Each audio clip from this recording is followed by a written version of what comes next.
खड़ियाल राजमहल बुलिला भालू dining table उपरे परसा जाइथिबा खाद्य खाइदेला राति रे राजा सिरिचा मंडप बुलिला प्राय 1.5 घंटा धरी राजमहल रे बुलीथिला भालू बुधवार विलंबित राति रे भालूटी राजबाटी भितर को पसी आसीथिला भालू को देखिबा परे बाहर को बाहरी जाइथिले परिवार लोके किछि समय भालूटी महल भितरे बुलिबा परे रात्रि भोजन पई डाइनिंग टेबुल रे परसा जाइथिबा खाद्य को खाइथिला प्राय 1.5 घंटा पर्यंत भालूटी राजप्रसाद भितरे बुलुथिबा देखा जाइथिला गत 3 दिन हेबो ए भालूटी खड़ियाल सहर में आतंक खेलाइथिबा जणा पड़िछि राति हेले सहरर विभिन्न गलिकंदी रे बुलुछि खड़ियाल वन विभाग कर्मचारी समेत पुलिस और अग्निशम विभाग कर्मचारी घटनास्थल में पहुंची भालू को काबू करने चेष्टा जारी रखिछन्ति तेबे भालू काबू होई नथिबारु स्थानीय लोके तीव्र असंतोष प्रकाश करिछन्ति।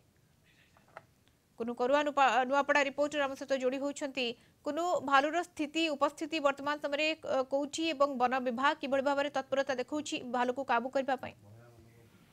हाँ देखो मधुस्मिता गोटे जंगली भालू ए जो नुआपड़ा जिलार खड़ियाल सहर को पशि आई एवं से प्रथम जो खड़ियाल राजप्रसाद अच्छी से राजप्रसाद निकट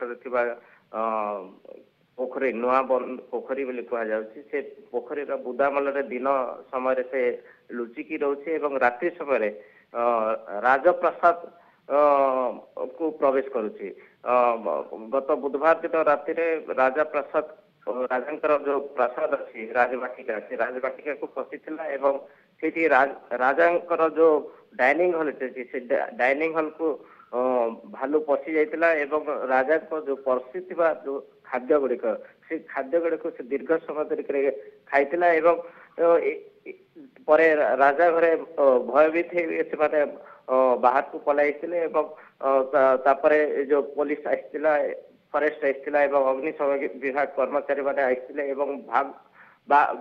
ये जो भालू को घोड़ेवा चेष्टा जारी रही परवर्ती समय से घोड़े थे राजा प्रशासन से बाहरी की अन्य पटे से चली जाइथिला वर्तमान फरेस्ट विभाग एवं पुलिस विभाग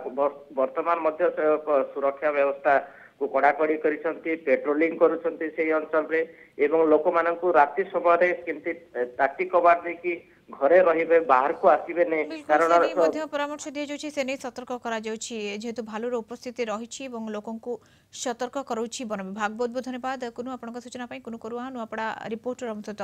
जोड़ी होइथिले।